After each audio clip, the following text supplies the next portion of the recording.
오늘은 리더십. 우리 김정신 목사님이 영어를 워낙 잘해가지고 여기도 영어로 해놨는데 글자만 한글이지 영어예요. 지도력과 복종의 원리. 죄가 등장하게 되자 찾아온 게 무엇이냐? 질서는 무너지고 대신 혼돈이 찾아왔습니다. 여러분, 혼돈을 가져온 것은 하나님이 아니고 사람입니다. 여러분이 성경의 고린도전서의 말씀에 보면 하나님은 어지러움의 하나님이 아니고 질서의 하나님이라는 것을 말씀하고 있습니다. 질서는 굉장히 중요합니다. 그것은 규칙과도 통하는 것인데 사회의 질서가 무너지면 그 사회는 큰 혼란 속에, 혼돈 속에 빠지게 됩니다. 지금 LA에서 이상한 일들이 일어나고 있는데 흑인 애들이 사람들을 무차별 때리고 또 상점을 털고, 그거 뭐예요? 혼돈입니다. 무질서입니다. 지금 우리나라도 그런 무질서들이 많이 늘어나고 있습니다. 제 아내가 같이 오다가 이야기했는데 60명 정도의 사람들이 함께 모여가지고 마약을 집단으로 복용한 거예요.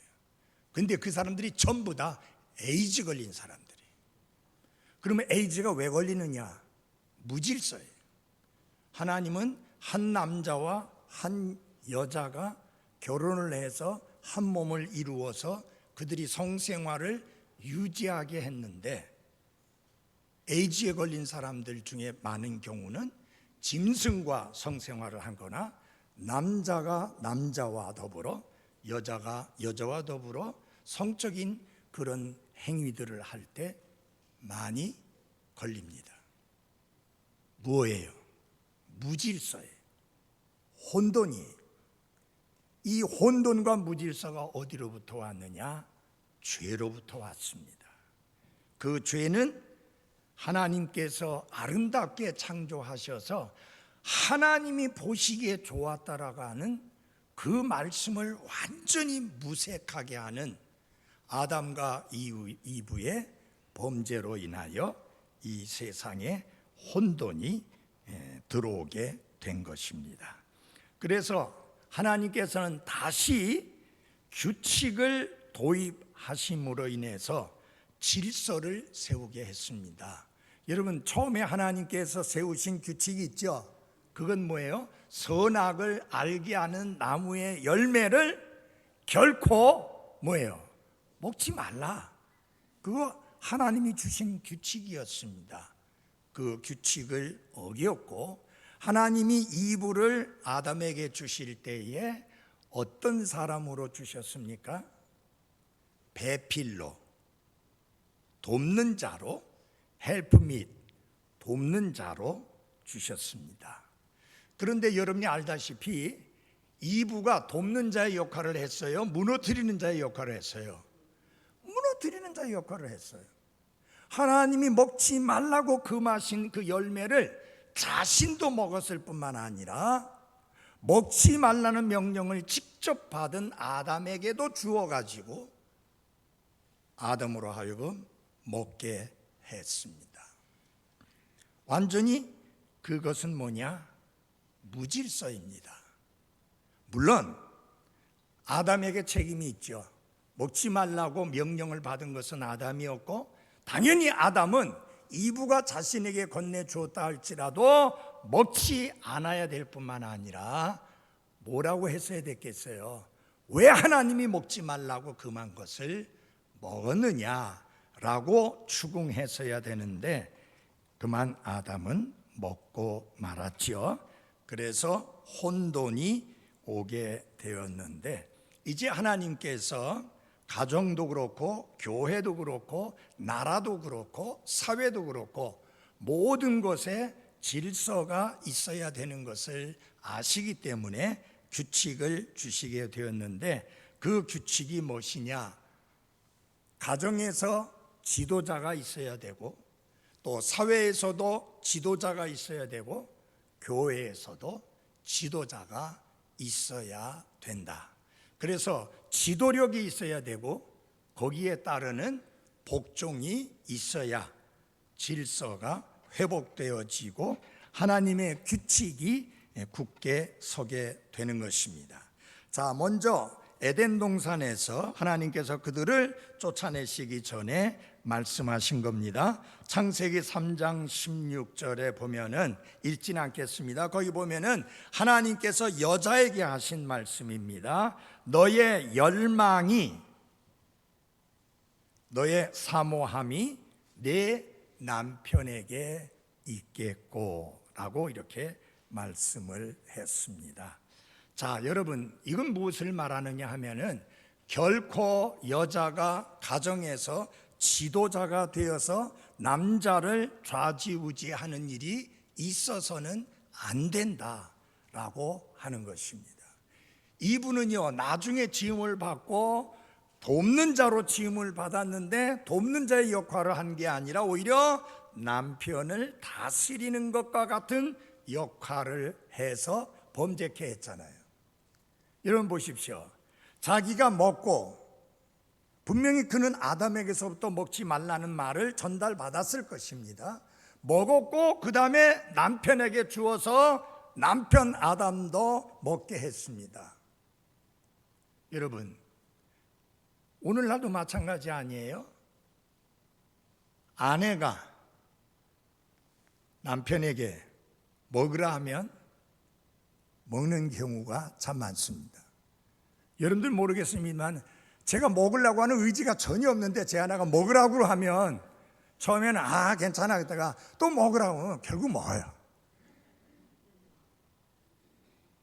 이렇게 되면은 혼돈이 오기 때문에 하나님께서 뭐라고 하느냐, 너의 열망이 남편에게 있겠다.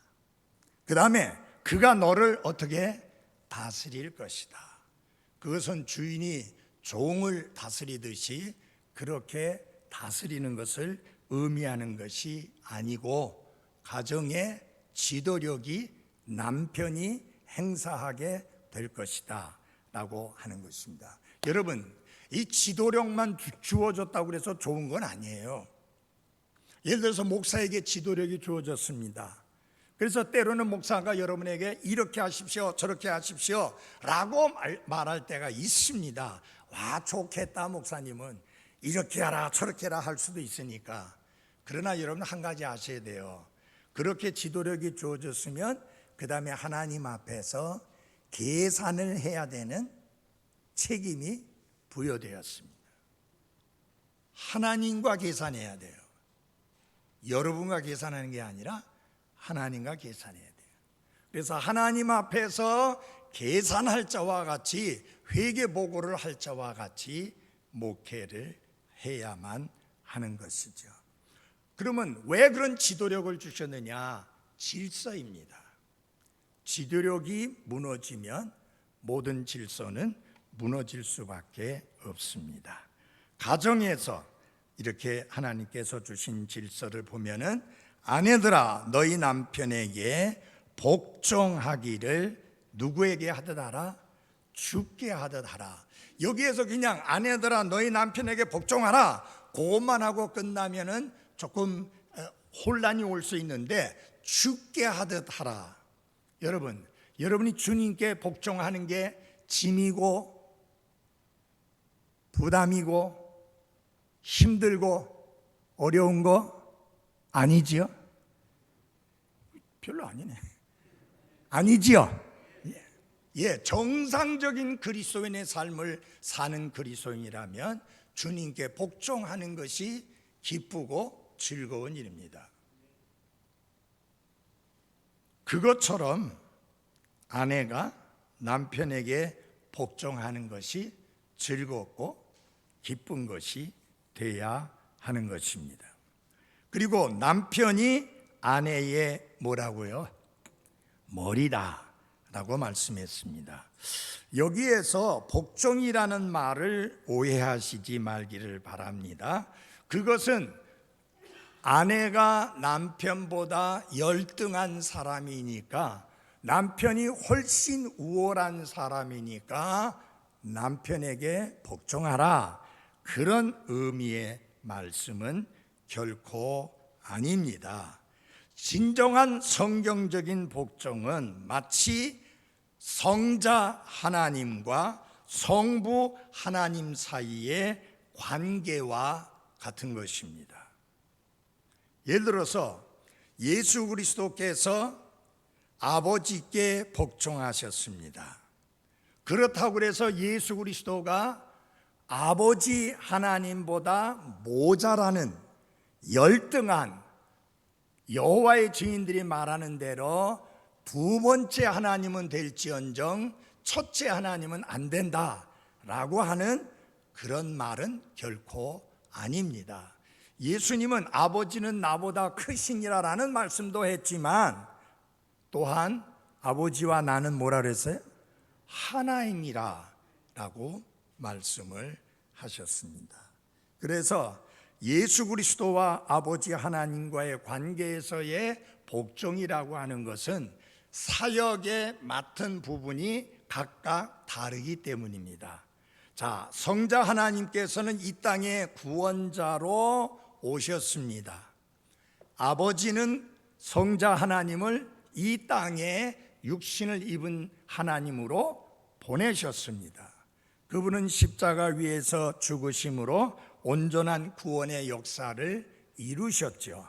하나님의 계획 속에서 각각 하시는 일이 다를 뿐이죠. 성령 하나님이 여러분과 저를 위해서 죽지 않으셨습니다. 아버지 하나님이 여러분과 저를 대신하여 죽지 않으셨습니다. 성자 하나님, 곧 육신을 입고 이 땅에 오신 그 하나님이 여러분과 저를 대신하여 죽으시게 된 것입니다. 그 역할의 차이이죠. 근데 여러분, 아내 보고 남편에게 복종하라고 했지만 똑같이 남편들도 아내에게 복종하라는 말씀이 있습니다. 그래서 이것은 질서와 관련된 것이지 누가 우월하고 누가 열등하고의 문제가 결코 아니라는 것을 잊지 마십시오. 어떤 남편은 자기가 우월하다는 것을 나타낼 수 있는 표시가 뭐 없나 가만히 생각해가지고 어떻게 하느냐, 그 남편이 아내보다도 나이가 적음에도 불구하고 계속해서 아내에게 반말을 합니다. 아내는 남편에게 늘 존댓말을 하게 합니다. 이거는 성경적인 지도력은 아니에요. 여러분, 그것이 복종의 의미가 아닙니다. 특별히 여기 결혼한 부부들, 그리스도인 부부들 잘 들으십시오. 아내 보고 네가 그래 하면 안 돼요. 그거는 곧 무엇을 무시하는 거냐? 자기 자신을 무시하는 거예요. 왜냐하면 아내의 머리가 남편이라 했잖아요. 아내를 깎아내리면 그 머리 된 남편도 같이 깎아내려지게 되는 겁니다. 서로 존경하기를 먼저 해야 되고요. 서로 존경하는 것이 가정에서 부부지간에 있어야 될 질서입니다. 여러분, 예수님께서 우리의 주님이세요. 그렇다고 우리를 무시해요? 우리를 함부로 대하세요? 천하게 대하세요? 아니잖아요. 남편들이 아내에게 주님께서 교회에게 하듯이 하라, 그렇게 말씀했는데, 주님은 교회를 무척 사랑하십니다. 교회를 위하여 자신의 생명을 내어주실 정도로 사랑합니다. 남편은 자신의 아내를 자기 자신과 같이 사랑해야 합니다. 그것이 질서예요. 그러나 가정을 이끌고 인도해야 될 책임은 여자가 아니고 누구에게? 남편에게, 남자에게 있다라고 하는 것입니다. 그래서 가정의 지도력, 남자에게 있어야 하는 것입니다. 그러므로 잘 들어주세요. 형제분들은 자매들보다, 부인보다 더 많이 기도해야 돼요. 더 많이 말씀 속에 잠겨야 돼요. 더 하나님의 말씀의 지식을 넓혀가야 돼요. 왜냐하면 영적으로 가정을 잘 이끌어가는 지도자가 되기 위해서입니다. 아무리 떠든거리는 기도라도 가정에서 식사 기도할 때 남편이 기도를 인도해야 합니다. 아내에게 기도 인도하라고 하지 마십시오. 애들하고 엄마하고 있을 때는 엄마가 인도할 수 있어요. 그러나 남편이 같이 앉아있는 입장에서 교회가 아니라 할지라도 가정에서 남편이 그 가정의 지도자적인 역할을 해야 하는 것입니다. 여러분 아시죠? 구약 시대는 어땠어요? 가정에서 남편이 제사장과 같은 역할이었어요. 그만큼 남편의 지도력은 중요했는데 단순히 그가 남편이고 머리라고 하는 그것만이 아니라 거기에 따르는 책임이 함께 했다고 하는 사실을 결코 잊어서는 안 됩니다. 그래서 더 많이 기도하는 남편, 더 많이 말씀 속에 푹 잠기는 남편이 돼야 합니다. 그래야지 가정을 영적으로 잘 이끌어갈 수 있는 지도자가 될 수 있습니다. 큰 소리로 가정을 이끌어가는 게 아니라 하나님의 말씀과 삶의 본을 통해서 이끌어가야 되는 것이고, 그게 가정에서 하나님이 남편을 그 가정의 머리로 세우신 이유인 것입니다. 자, 교회에서는 어떻게 되는지 다 같이 디모데전서 2장 12절을 찾으십시오. 디모데전서 2장 12절입니다.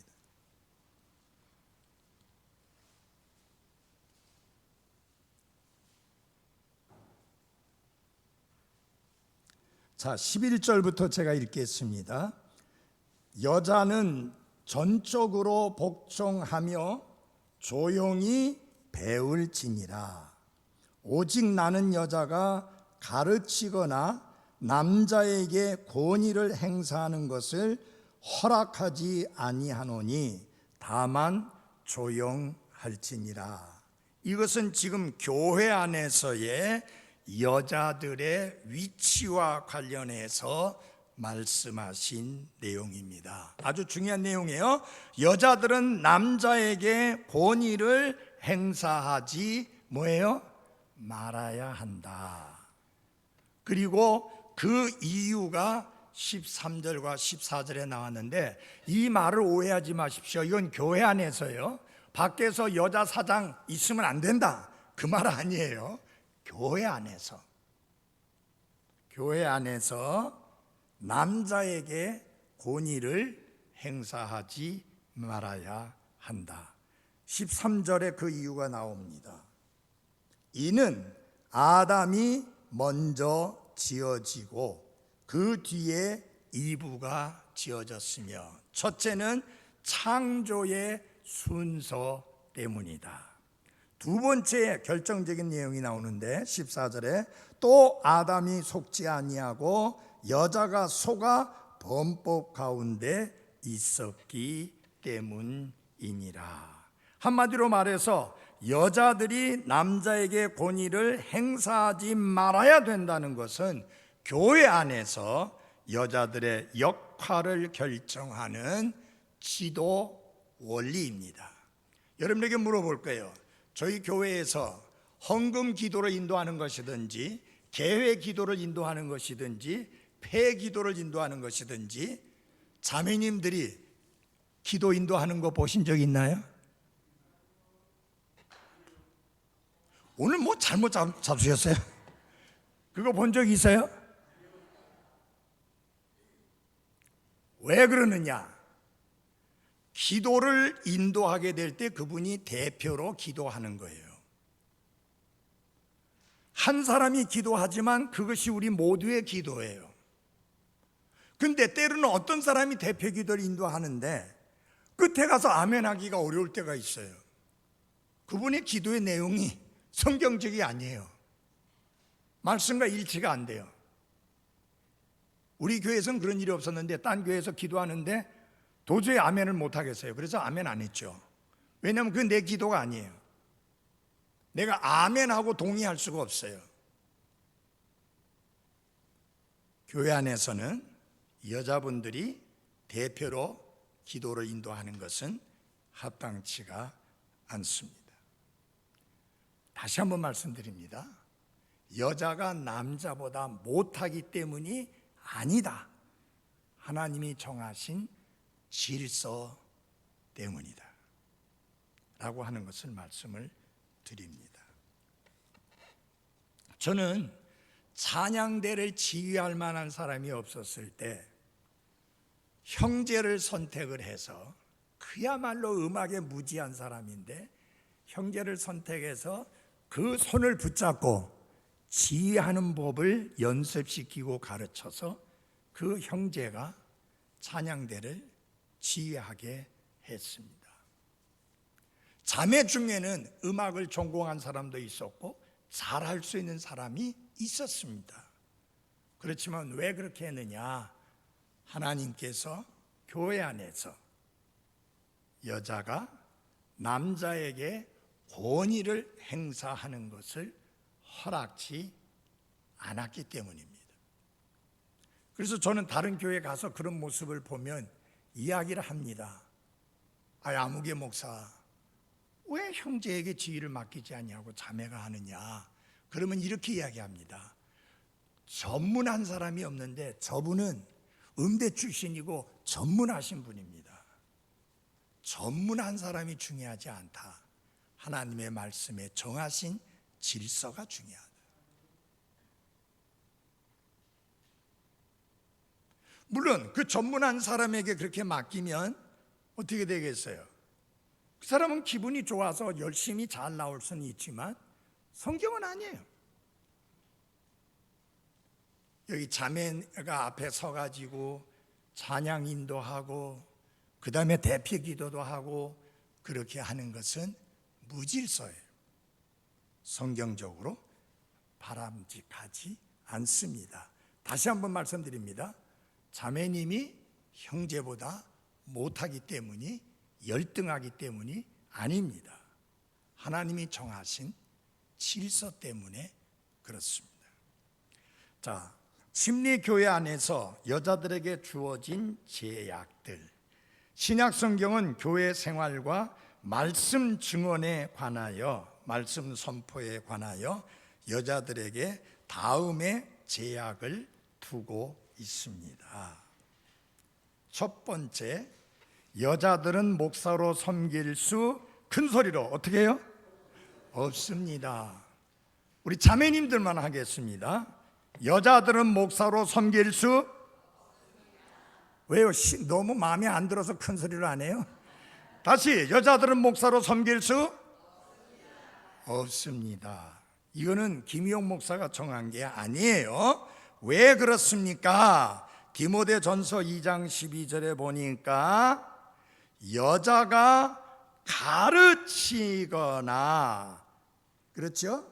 12절에 가르치거나 남자에게 권위를 행사하는 것을 허락하지 아니한다. 이 목사의 가장 중요한 사역 중에 하나가 뭐냐면은 가르치기를 잘하며 라고 말씀했거든요. 근데 여자가 남자를 가르치는 것을 하나님이 허락하지 않았습니다.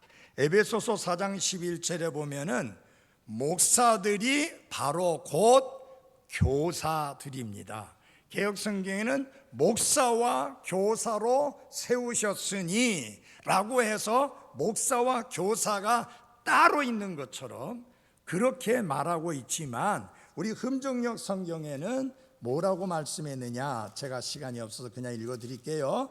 에베소서 4장 11절에 그분께서 더러는 사도로, 더러는 대언자로, 더러는 전도자로, 더러는 목사 겸 교사로 주셨으니. 그러니까 목사는 곧 뭐예요? 교사이다, 가르치는 자이다 라고 하는 것인데, 성경은 여자가 가르치는 것을 허락하지 않았습니다. 그럼 학교 선생도 하지 말라는 이야기냐? 아니고요. 지금 어디 안에서? 교회 안에서. 교회 안에서 목사들이 교사들입니다. 목사들은 무슨 재능이 있어야 된다고 했는가? 디모데전서 3장 2절에 보면은 가르치는 재능이 있으며 라고 말씀해서 가르치는 재능이 있어야 한다. 저는요, 하나님이 그를 부른 사람인지 아닌지 하는 것을 드러나게 아는 것 중에 하나가 전혀 가르치는 재능이 없다면 하나님이 부르신 사람이 아니에요. 왜냐하면 하나님이 사람을 부르시면 그 사람을 갖추어 주시거든요. 신학교도 졸업했고 신학대학원까지 졸업했고 그리고 교회 안에서 수년의 세월이 흘렀는데도 불구하고 가르치는 게 전혀 안 된다. 그거는 하나님이 부르신 사람이 아니죠. 하나님이 부르시는 사람은 가르치는 재능이 있어야 된다라고 말씀했습니다. 그런데 교회 안에서 가르치는 재능은 남자에게 주신 것이지 여자에게가 아니다. 명백히 이 제약은 여자들이 남자들을 가르치는 경우에만 한한다고 하는 것을, 제한된다는 것을 잊지 마시기를 바랍니다. 자, 한 가지 여러분들에게 참고로 말씀을 드리는 것은, 자, 그러면 주일학교 교사들이 있잖아요. 맞아요? 그래서 주일학교 교사들은 상대로 하는 게 어린아이들이잖아요. 성경에서 남자들이라고 하면 기본적으로 20세 이상이에요. 작은 애들은 충분히 여자 교사가 가르칠 수 있습니다. 자, 여기 보면은 남자에게 권위를 행사하는 것을 허락하지 아니한다라고 성경은 말씀합니다. 그러면 누가 다스려야 되는가? 장로들이 다스려야 되는데, 여러분 잘 아시죠? 목사를 지칭하는, 하나님의 교회의 사역자를 지칭하는 세 가지 명칭이 있습니다. 호칭이 있습니다. 목사, 장로, 감독, 이렇게 세 가지가 있습니다. 그리스 문화권에서는 그런 식의 지도자를 일컬을 때 감독이라고 하는 표현을 사용했습니다. 이스라엘 백성의 문화적인 배경 속에서는 그런 영적인 지도자를 말할 때 장로라고 했습니다. 그래서 이스라엘에 장로들이 있었고 그들이 지도자의 역할을 했습니다. 가장 신약 성경적인 호칭이 뭐냐? 목사입니다. 목사. 그런데 그 호칭은 희한하게도 에베소서 4장 11절에 단 한 번 나와요. 주로 다른 곳에서는 감독, 장로 그렇게 나옵니다. 사도행전 20장에 보면은 사도 바울이 장로들을, 에베소에 있는 장로들을 불렀다 했어요. 그런데 그 말씀을 가르치는 내용 속에 보면은 하나님께서 여러분을 그 양떼들의 목자로 세우셨다. 그러니까 목사라고 말을 해요. 그리고 양떼들을 감독하게 하셨다. 그래서 감독이라고 말해요. 그런데 그들이 왔는데 그들은 어떤 호칭을 가지고 있는 사람들이었냐? 장로라는 호칭을 가지고 있는 사람들이었습니다. 그래서 호칭은 세 가지로 불려지지만 한 사람을 가르치는 것이다. 그렇기 때문에 저희 교회 안에는 무슨 제도가 없어요? 장로 제도가 따로 없습니다. 왜? 목사가 곧 장로이기 때문입니다. 우리는 감독이라는 제도가 따로 없습니다. 왜요? 목사가 곧 감독이기 때문입니다. 감리교회에는 목사 위에 감독이라는 그런 제도가 있습니다. 그것은 성경적으로 맞는 것이 아닙니다. 자, 목사 직분의 책무에 대하여 교회는 그들에게 두 가지를 요구합니다. 순종하고 그 다음에 뭐 해야 됩니까? 복종해야 됩니다. 그 말씀 잠깐 찾아보겠습니다. 히브리서 13장입니다. 히브리서 13장.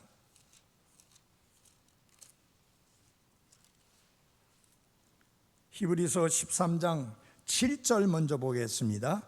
하나님의 말씀을 너희에게 일러주고 너희를 다스리는 자들을 기억하며 했습니다. 하나님의 말씀을 너희에게 일러주고 너희를 다스리는 자가 누굽니까?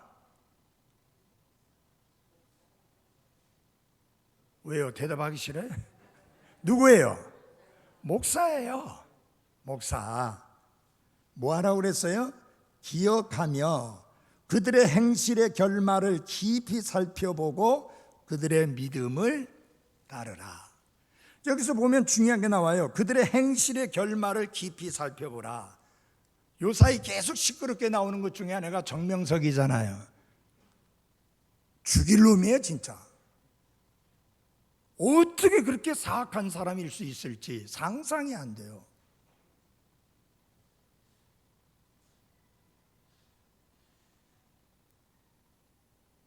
자기가 메시아라고 하잖아요. 그러니까 거짓된 가르침에 속은 그들은 잘못을 알고도 당해놓고도 그걸 대적을 못해요. 왜냐하면 메시아를 대적하면 큰일 난다고 생각하니까. 여러분, 메시아가 아니라 사기꾼이에요. 어쩌다가 정명석이 그 이름 석자가 재미있게 돼버렸어요. 그냥 억지로 푸니까 그렇게 되죠. 여러분 보십시오. 정명석을 영어로 이니셜로 해가지고 하면 JMS가 돼요. JMS를 지가 뭐라고 해석해서 사람들에게 가르쳤느냐? Jesus Morning Star, 새벽별 예수. 아니, 그런 식으로 하면 김희용 나도 그거 해가지고 뭐 만들어낼 수 있어요. 그런 개코 같은 소리를 갖다가 그게 하나님의 말씀에 진리인 것처럼 믿고 받아들일 뿐만 아니라 수많은 여성들이 농락을 당하면서도 그 무리를 안 떠나고 있는 것을 보면 끔찍해요. 왜 그런 일이 있느냐? 그 행실의 결말을 안 지켜본 거예요. 여러분, 결말을 지켜보고 깊이 살펴보고 그들의 믿음을 따르라. 다시 말하면 그가 가르치고 그가 주장하는 믿음이 하나님의 말씀과 일치하며 자신의 삶을 통해서 행실을 통해서 보여주는지 깊이 살펴보고 그 다음에 그가 가르치는 믿음, 그가 가르치는 교리를 따르라. 다시 말하면 삶이 따르지 않는 믿음, 가르침, 교리는 따를 필요가 없다는 것이죠.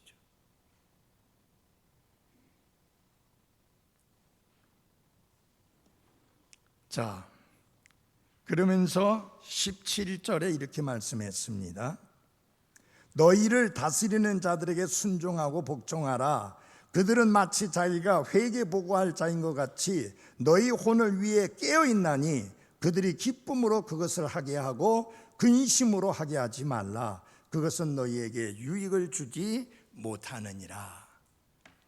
목사에게 근심 걱정거리를 안겨주는 성도들이 되지 말라.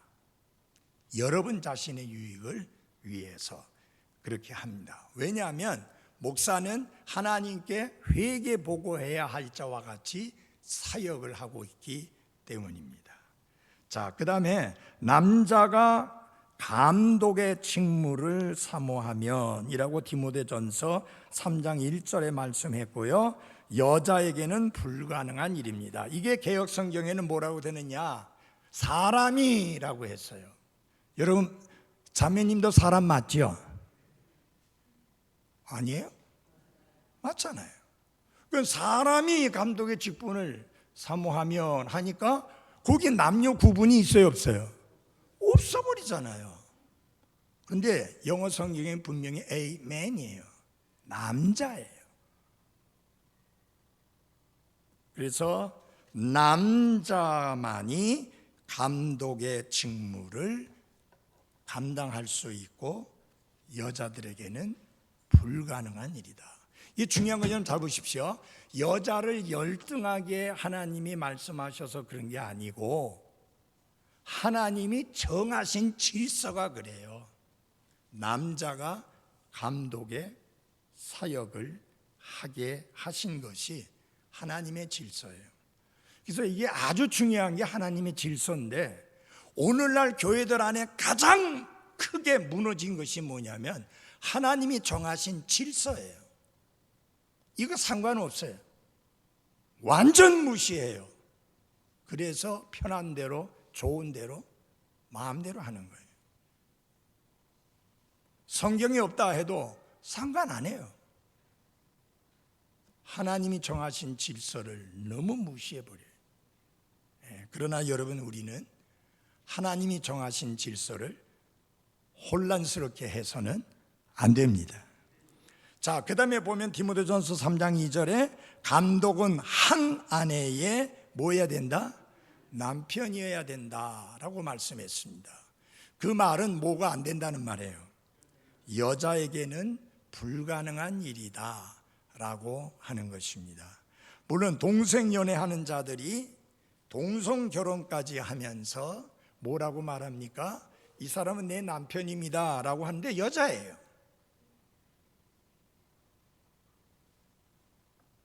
지들이 어떻게 떠들어대고 주장하든지 간에 상관없이 절대로 여자는 여자의 남편이 될 수 없습니다. 성경은 그것은 부끄러운 일이라고 분명히 말씀했고 사악한 일인 것을 말씀했습니다. 타락한 사람들이 행하는 행동 중에 하나가 남자가 남자와 더불어, 여자가 여자와 더불어 부끄러운 일을 행하는 것입니다. 성경 분명히 말합니다. 한 아내의 남편이어야 한다. 그 말은 결코 여자는 불가능하다라고 하는 것입니다. 한 아내의 남편이어야 된다. 여러 아내의 남편이어서는 뭐예요? 안 됩니다. 한 아내의 남편이어야 된다. 그 다음에 감독은 자기 집을 다스려야 한다라고 했습니다. 남편이 가정의 머리가 되어야 하는 것을 의미하고 아내가 아닙니다. 그러나 우리 자매님들 조심하십시오. 부인들, 머리를 돌리는 목이 되려고 하지 마십시오. 머리 맞습니다. 그런데 그 머리를 돌리는 게 목입니다. 그래서 남편을 좌지우지해서는 안 됩니다. 그거는 혼돈이고 무질서입니다. 가정의 머리는 남편이 되어야 하는 게 맞습니다. 그 다음에 마지막으로 목사는 모든 권위로 말씀을 선포해야 합니다. 디도서 2장 15절 하나 찾아보겠습니다. 디도서 2장 15절입니다.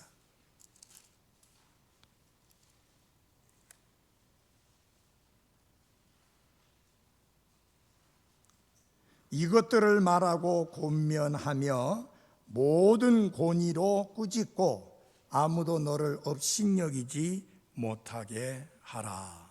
목사는 모든 권위로 말씀을 선포해야 하는데, 그러므로 여자 목사는 디모데전서 2장 12절의 원리를 범하게 되는 것이므로 여자 목사는 있을 수가 없습니다. 여러분 주의해서 들으십시오. 처음부터 말씀에서부터 벗어나는 게 아니에요. 처음에는 말씀대로 잘 나가다가 시대의 흐름에 맞추어서 자꾸 바뀌는 거예요.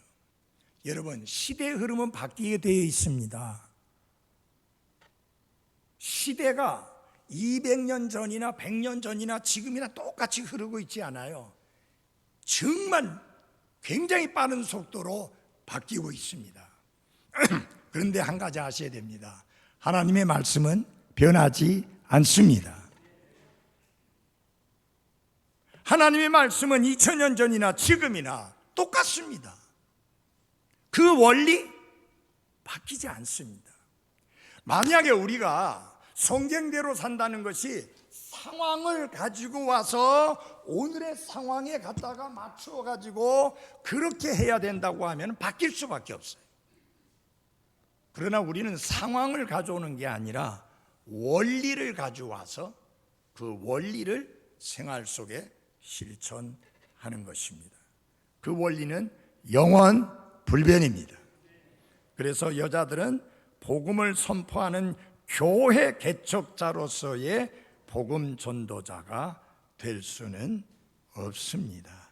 물론 그 사역에 동참해서 함께 할 수는 있지만 직접 교회를 개척하고 교회를 시작해서 목회를 하는 일은 있을 수가 없다라고 하는 것입니다. 여기까지입니다.